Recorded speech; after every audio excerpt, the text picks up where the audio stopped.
decided that you're not going to allow your circumstances to define you. You've decided that you're not going to allow the events, the things, the people, life, determine who you become. There's two lies we've been told growing up. The first lie is you're nothing. You're stupid, you're worthless, you're not going to make it. And I'm sure many people listening and watching have heard that from teachers, parents, aunts, uncles, whoever it is. And then the other lie that we're actually told, and I don't think it's a lie, I think it's positive, but sometimes it's misconstrued, is you can be anything. And we all know that's not true too. And it's unfair because sometimes people get misled. And the Dharma point of view is you can't be anything you want, but you can be everything you are. And what I mean by that is you have a genius, a potential, a power inside of you that you don't know yet. Why? Because you're inexperienced. It's not that you're unqualified, it's your inexperience. So people are saying, I'm stuck. I don't know where my life's going. I don't know what my purpose is. So you're perceiving yourself to be unqualified or underqualified. Actually, you're just inexperienced. You just haven't done enough things to let the magnet of your life tell you what it's attracted to. A man is about responsibility. And I think a man, a true man, knows he's the head but plays, the tail. Here's what I'm asking you to do. Walk away from the 97%. Don't use their vocabulary. Don't use their excuses. Don't go where they go. Don't do what they do. Don't talk like they talk. It's not what happens that determines the major part of your future. The key is what you do about it. If you will start that process of change, do something different the next 90 days than you did the last 90 days. Like picking up the books to read. Since we cannot change the circumstances, but we can change ourselves. What you have at the moment, you've attracted by the person you become. If you will change, everything will change for you. To have more, you simply have to become more. Start working on yourself, making these personal changes. It'll all change. You can be given the best opportunity in the world. And if you're not willing to work, nothing works. You want to get your work ethic so high that people actually admire you. I'm going to ask you a question right now. Do people know you because of your unbelievable work ethic? If you can't answer yes to that, man, you're not going to get in that top 10%. Dude, people need to know you for one major thing first. He works. The guy's there every day. The guy's pushing and shoving.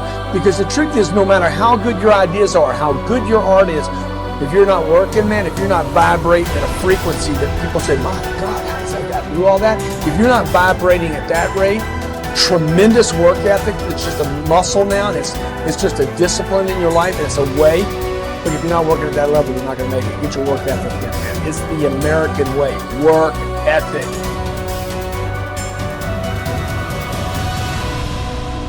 Life gives us not what we want. Life gives us who we are. When you were born, you cried while the world rejoiced.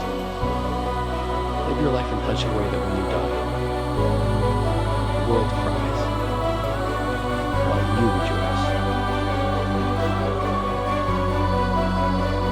So, now what else would help you to be attractive to the marketplace besides more than one skill and more than one languages? I've divided it into five simple, basic fundamentals of ideas to ponder and think about that will increase your value to the marketplace. Could perhaps, like it did for me, multiply your income by 2, and then multiply it by 3, and then multiply your income by 4, and then by 5. And once you get there, it's not that difficult to multiply it by 10. Because all you have to do is make sure you become more valuable and more valuable and more valuable. You don't have to work on the economy. Because here's the first note. Each person's income is determined primarily by their philosophy, not by the economy. Once I understood that, then I said, well, I don't have to go to work on the economy. And the answer was no.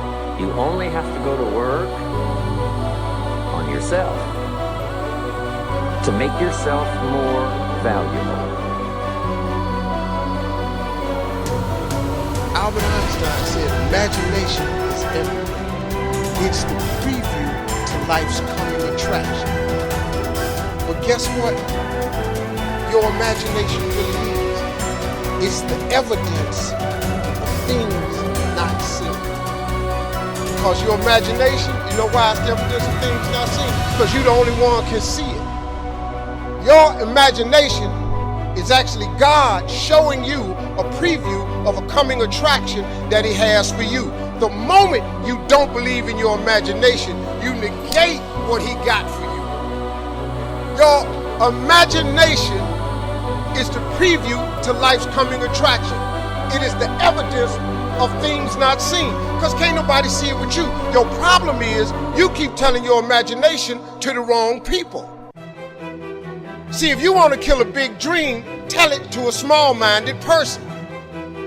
It's dead. How many times, man, have you had a tremendous idea? Something you thought was the one, and you went and told it to your loved ones and your so-called friends, and they shot it down. I mean, you was convinced that it was just, oh man, I just came to you. And you told it to them and they shot it down. And you thought since they was your loved ones and their friends and they got your best interests at heart, you believed them. You was wrong. You let them talk you out of what God got for you. Some of y'all still sitting here with the ambition of opening a business one day, but you scared to go start the business because you got a job and you got bills. Rich people got bills. Everybody got bills. Hell, I got bills. Everybody owes somebody something. I got something with the bank right now. You're going to let the fact that you got some bills stop you from opening the business, the thing that God done put in your imagination. So you're going to squash that because you got bills. Everybody got bills.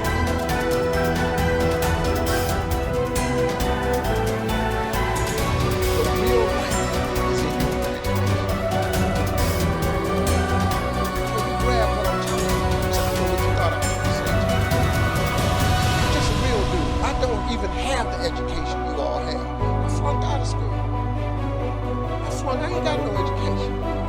I don't use 4-syllable words.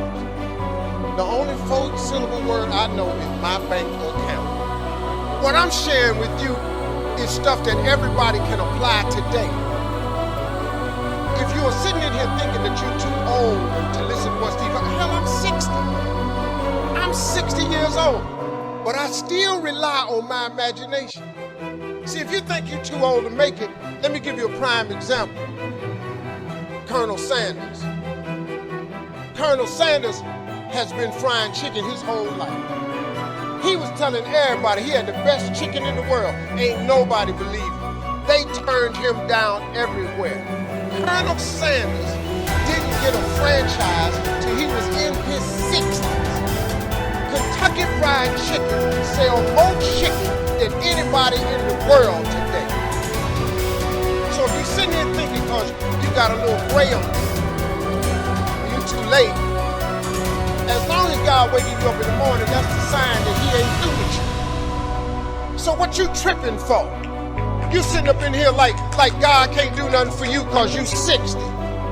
Man, you know what I'm asking God for right now? And I'm 60. If you could see my vision board, you would be blown away. Because I got enough right now. I really know. But I ain't in the need business. I'm in the want business. Ain't nothing wrong with wanting something.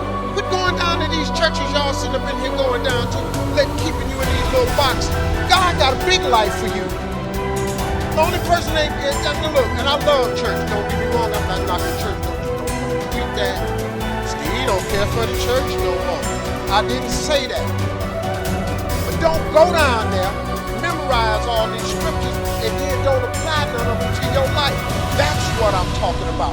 Quit going down there just to go, and just get a couple of scriptures and apply them to you. The smallest scripture I ever read changed my life. The scripture real simple. You have not because you ask not.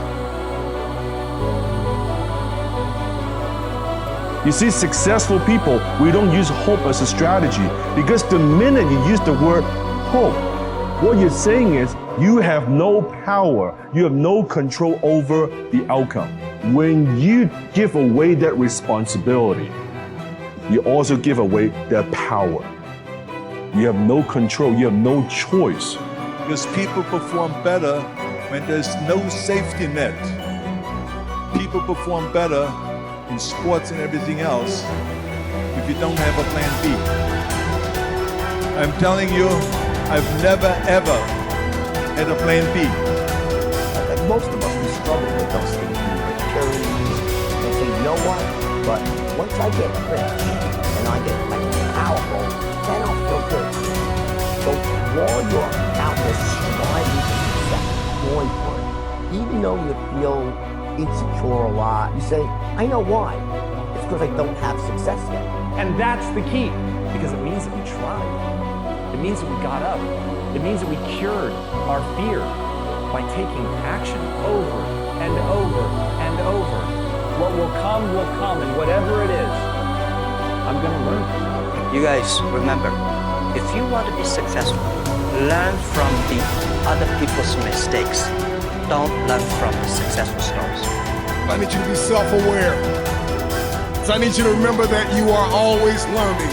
In life, you are always learning. And I need you to believe in yourself. I need you to see yourself capable, lovable, and unconditionally worthy of your future. You can go after whatever you want. You just cannot deny anyone else to go after whatever they want.